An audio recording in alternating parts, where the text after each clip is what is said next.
Don தொலைக்காட்சி நேயர்கள் அனைவருக்கும் இனிய காலை வணக்கம். கதை வழி அறமொழி என்ற இந்த நிகழ்விலே இன்றைக்கு மகாபாரத தொடக்கத்திலே இருக்கின்ற ஒரு கதையை நான் சொல்ல விளைகின்றேன். இந்த யுகங்கள் 4ஆக வகுத்திருக்கிறார்கள் முன்னோர்கள். திரேத யுகம், கிரேத யுகம், திரேத யுகம், கலியுகம், துவாபர யுகம் என்று 4ஆக வகுத்திருக்கிறார்கள். இதிலே துவாபர யுகத்துக்கும் திரேத யுகத்துக்கும் இடையிலே, அதாவது முதல் யுகத்திலே வாழ்ந்தவன் சூரன் போன்றவர்கள், 2வது யுகத்திலே வாழ்ந்தவர்கள் ராவணன் போன்றவர்கள், 3வது யுகமாய துவாபர யுகத்திலே வாழ்ந்தவர்கள் துரியோதனன் போன்றவர்கள், கலியுகத்திலே வாழ்கின்ற இன்றைக்கு நாங்கள்.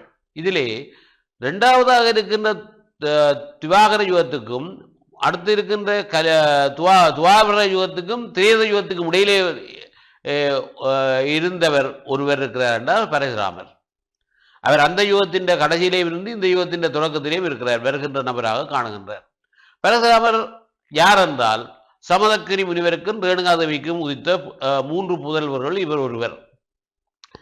சமதக்கினி முனிவர் ரேணுகாதேவியின் மேலே சந்தேகப்பட்டு அவளை கொல்லும்படியாக பணிக்க, ஏனைய பிள்ளைகள் எல்லாம் மறுக்க, இவர் தந்தை சொல் மிக்க மந்திரமில்லை என்ற அந்த எண்ணத்தோட அவளை கொன்று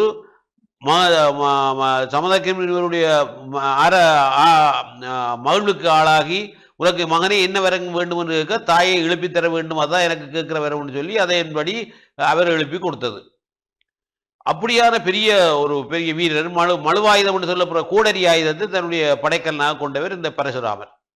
அந்த பரசுராமர் பேந்த நேரம் இந்த இவன் கத்தவியாச்சுரன் அரிச்சுரன் அவன் பரசுராமருடைய அம்மாவாகிய ரேணுகாதேவியை துன்பப்படுத்துகிறான்.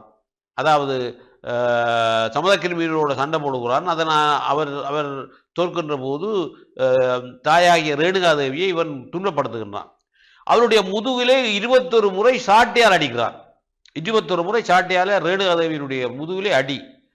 எங்கேயோ என்ற பரசுராமர் வந்து தாயை கேட்டபோது அவர் இறப்பதற்கு முன்பாக அந்த செய்தி சொல்லுவதற்காக உயிரோடு இருக்கிறாள்.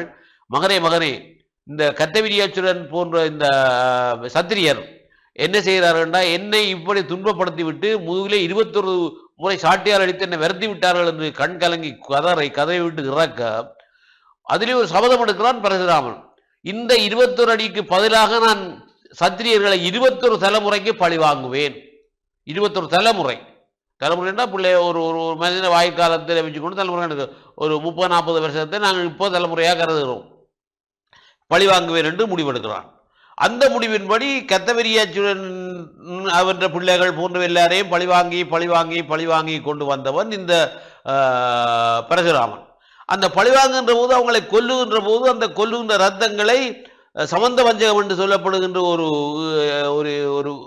ஏரி இருக்கின்ற இடம், அந்த ஏரியில் இருக்கிற தண்ணீரை எடுத்துவிட்டு அந்த சத்திரியருடைய ரத்தத்தினாலேயே அந்த சமந்த வஞ்சக ஏரியை நிரப்புகிறான்.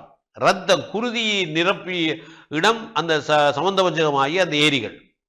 அப்படி 21 தலைமுறை செய்த பிறகு இவனுக்கு ஒரு யோசனை வருகிறதா, இவ்வளவு பேரையும் கொண்டு விட்டனே, பெரிய பாவம் என்னை வரப்போகுதே, இதில் இது மீளுவதற்கு என்ன வகை என்று சொல்லி அந்த ஏரியனப்பு என்ற தன்னுடைய பெற்றோர்களை நினைக்கின்றான். பெற்றோர்களை நினைக்கின்றான். அவர்கள் மகனே, நீ நல்ல வகையிலே உன்னுடைய பிதுர் காரியங்களை கழித்து விட்டாய், அம்மாவுக்கு செய்ய வேண்டிய பணியை செய்து விட்டாய், நீ விரும்பியதை கேள், அதை நாங்கள் தருகிறோம் என்று கேட்க, அவன் சொல்றான், முதலாவது சொல்றான், இந்த என்னுடைய பாவங்கள் எல்லாம் நீங்க வேண்டும். சரி, தந்தோம். 2வது, இங்கே இருக்கின்ற இந்த ஏரிகள் இப்போது இரத்த குருதியினாலே இறந்திருக்கிற இந்த ஏரிகள் எல்லாம் நல்ல நீர்நிலைகளாக மாற வேண்டும். ஆகவே நல்ல நீர்நிலைகளாக மாறுவதற்கு விரத்தை தர வேண்டும் என்று இருக்க, அதன்படி சமந்த வஞ்சகம் என்று சொல்லப்படுகிற அந்த பகுதியெல்லாம் நல்ல நீர்நிலைகளாக மாறினா. இந்த இடத்திலே தான் குருஷேத்திரம் இருக்கிறபடியால் இந்த இடத்தில்தான் மகாபாரத யுத்தம் நடந்தது. அதுக்கு பிறகு துரியோதனனை கடைசியாக ஒழிப்பது கூட இந்த சமந்த வந்த ஏரியெல்லாம் ஒழிக்கிறான். பீமன் அதைத்தான் கூப்பிட்டு வச்சு போய் அடிச்சு கொல்லுறான். அது வேற. அப்ப நான் சொல்றது, இந்த சமந்த வஞ்சகமாய் இடம் உருவாவதற்கும் அதுக்கே இருந்து தன்னுடைய பிதிர்காரியங்கள் செய்வதற்கும் காரணமாக இருந்தது அவனுடைய தாய் அன்பு. அதான் சொல்வார்கள், தாய் சிறந்த கோயிலும் இல்லை, தாய் இல்லாமல் நான் இல்லை, தானியவரும் பிறந்ததில்லை, அம்மா என்று அழைக்காத உயிரில்லை என்று கடைசியாக வந்த பாடல்கள் கூட, இன்றைய சினிமா பாடல்கள் கூட தாய்க்கு நிகர் தாய்தான். தாயினுடைய அன்பு மிகப்பெரிய அன்பு. அதை பரசுராமன் நிறைவேற்றினான். ஆகவே நாங்களும் எல்லோரும் நல்ல தாயன்போடு வாழ வேண்டும் என்ற அந்த செய்தி அறக்கருத்தாக இங்கே கூறப்படுகிறது என்பதை சொல்லி இந்த வாய்ப்புக்கு நன்றி கூறி விடைபெறுகிறேன். நன்றி, வணக்கம்.